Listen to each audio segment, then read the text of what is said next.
میں گواہ ہوں اس بات کا. اتحاد بین المسلمین والے کوئٹہ میں آئے, جی بولا جی سنی شیعہ کے لیے ہم کوشش کر رہے ہیں, دونوں ساتھ آ جائیں, یہ آ جائیں, وہ آ جائیں. آپ کو پتہ ہے بابا نے کیا بولا؟ اللہ کیا بولا؟ وہ انہوں نے بولا حضور سنی شیعہ بس آپ دعا کریں, بھائی بھائی ہیں. جی بابا نے بولا سنی شیعہ بھائی بھائی, پاکستان گڈ بائی. اللہ افسانی بولی بھائی پاکستان گڈ بائی. اللہ ان پاکستان ختم ہو جائے گا اگر اس راستوں پہ آپ چلنے شروع ہوئے تو. سمجھے جی حضور کی کہ اگر سنی شیعہ بھائی بھائی ہے تو پاکستان گڈ بائی ہے. جی آغاز سپر مارکیٹ کراچی میں ہوتا تھا کیا؟ جی ابھی بھی ہم شاپنگ کرتے ہیں اس کے بعد. بہت سارے پارٹنر, اس وقت خالصتاً وہ آغا خانی کا تھا. بابا ہمیں بولتے تھے دوسرے جگہ سامان وہی ملتا ہے, مت جاؤ ادھر. اللہ کیا ادھر نہیں جانا, ادھر مت جاؤ. اللہ ہاں کوئی چیز نہیں ملتا, ضرورت ہے تو چلا جاؤ, تو ہر ایک کی دکان پہ آپ جا سکتے ہیں. شیزان کا سامان ہمارے گھر میں حرام سمجھا جاتا تھا. اللہ کس کا؟ جی شیزان کا, جی حضور کہ اس کا مالک قائدیانی ہے. صحیح حضور کی کیا؟ کہ اس کا مالک قادری قائدیانی ہے. نہیں سمجھے؟ جی بات دین کے ساتھ دیکھو. لوگ اکثر یہ باتیں توڑ مروڑ کے کرتے ہیں کہ حضور نبی کریم صلی اللہ علیہ وآلہ وسلم کی پیشن گوئی تھی کہ دین میں 70 فرقے ہو جائیں گے. کوئی بولتا ہے 41 فرقے ہو جائیں گے, کوئی بولتا ہے 60 فرقے ہو جائیں گے. حضور نے کہا تھا کیا جی کہ قیامت کے نزدیک میری امت میں آگے جا کے 70 فرقے ہو جائیں گے. جی حضور کی سمجھ گئے؟ لیکن وہ پوری بات بھی تو آپ پڑھ لو. اس حدیث شریف میں آگے کیا آتا ہے جی کہ 70 فرقے ہوں گے لیکن ان میں سے صرف ایک مومن ہوگا. سبحان کیا؟ ایک ہی مومن سبحان اب 70 فرقوں کے 70 کو اگر آپ ماننا شروع کر دو تو آپ خود ایمان سے گئے. جی ان میں کیا فرمایا, کون مومن ہوگا؟ ایک صرف ایک مومن ہوگا. جی حضور چاہے 70 ہے, کہیں 42 ہے, کہیں 62 ہے, کہیں کتنے ہیں مختلف, جس میں مغالطہ 2-3 جگہ پہ 40 تک بھی لکھا ہوا ہے, کسی نے کم کر کے کوئی 70 تک 72 تک بھی گئے ہیں. لیکن فرمایا ہے وہ اسی حدیث شریف میں کہ ان میں سے ایمان والا کون ہوگا؟ صرف ایک فرقہ ہوگا. جی اللہ سمجھ گئے؟ جی حضور کی تو اب اگر آپ سب کو مسلمان سمجھتے ہو تو آپ گئے نا کام سے. جی اگر آج آپ کو شک بھی ہو جائے, کیا ہو جائے شک بھی ہو گیا کہ شیعہ حق پہ ہے, نہیں سمجھے, تو مطلب 72 میں سے وہ لے گیا, باقی اللہ 69 کیا ہوئے, 71 کیا ہوئے, جی وہ تو ایمان سے دور ہے. ایمان سے تو آپ خود ایمان سے اپنے کو دور سمجھ لیا. آپ جی جی اگر آپ نے اس کو کیا سمجھ لیا, حق پہ, حق پہ سمجھے تو آپ بھی گئے. تو آپ خود اقرار کر رہے ہو. جی کیا کر رہے ہو؟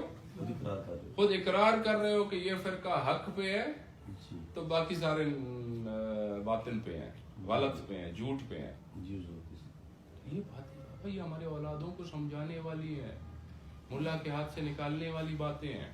جی نہیں سمجھے؟ جی حضور. لیکن اللہ تعالیٰ ہمارے علماء کو بھی ہدایت کرے, ہمارے بڑوں کو بھی ہدایت کرے.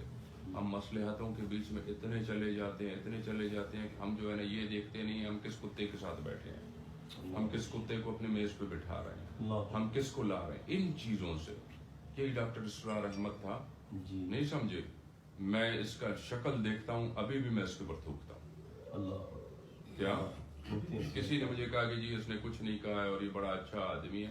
میں خود تو صبح میں یہ خط بناتا تھا, کیا روزانہ خط بناتا تھا, اور ٹوتھ پیسٹ جب تک کرتا تھا, جب تک وہ سب کچھ کرتا تھا, تو یہ غسل خانے کا دروازہ کھلا ہوتا تھا اسلام آباد میں, ٹی وی لگا ہوتا تھا. تو اچانک ٹی وی پہ میں باتھ روم میں ہی تھا, تو عظیم آیا کمرے میں, میرے لیے چائے رکھا ٹیبل پہ. میں نے بولا عظیم ٹی وی چلا دو, میں پیسٹ وغیرہ کر رہا تھا.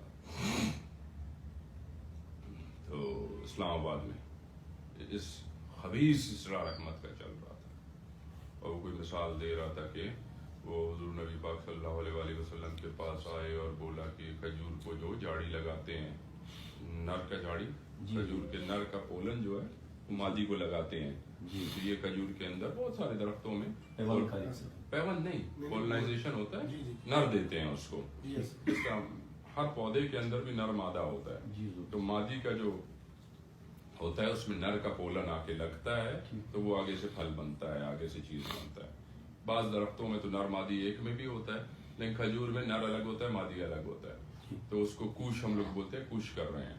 تو وہ جو ہے نا نر کی جھاڑیاں کاٹ کے جو پولن نکلتا ہے اور وہ مادی کے جو چھوٹے چھوٹے کھجور بن رہے ہوتے ہیں، پھول بن رہا ہوتا ہے، اس میں لگاتے ہیں. تو وہ پھر ضائع نہیں ہوتے.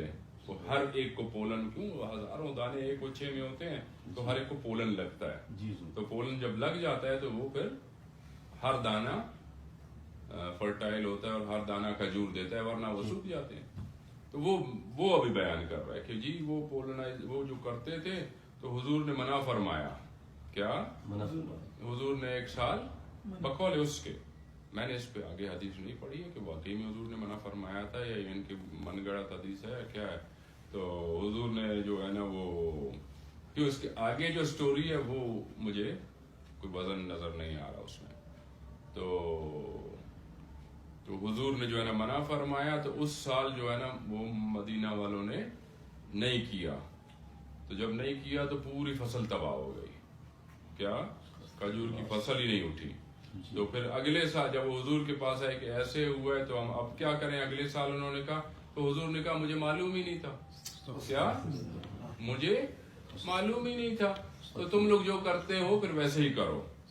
تو کہتا ہے حضور نے نعوذ باللہ خود اعتراف کیا کہ ہر چیز کا مجھے پتا نہیں ہے. کیا میں نے اسی لیے کہا کہ وہ پہلے حصے کا میں اس کے مستند ہونے کی گارنٹی نہیں دے سکتا، کیونکہ اگلا حصہ جو ہے نا وہ بہت خطرناک ہے. اب وہ اس طرح کہتا ہے کس طرح نعوذ باللہ کہتے ہو کہ حضور کو ہر چیز پتا ہے. یہ ڈاکٹر اسرار کے منہ کے الفاظ نہیں سمجھے. ایک نہیں ہزاروں جگہ حضور کے ساتھ تو یہ لوگوں کا بغض ہے خبیثوں کا، اور جس کا بغض حضور محمد مصطفیٰ صلی اللہ علیہ وآلہ وسلم کے ساتھ ہے اس کی دوستی پہ پیشاب کرتا ہوں. کیا اس کے مال پہ میں تھوکتا ہوں، اس کے مجھے فائدہ دینے پہ میں لعنت بھجواتا ہوں. کیا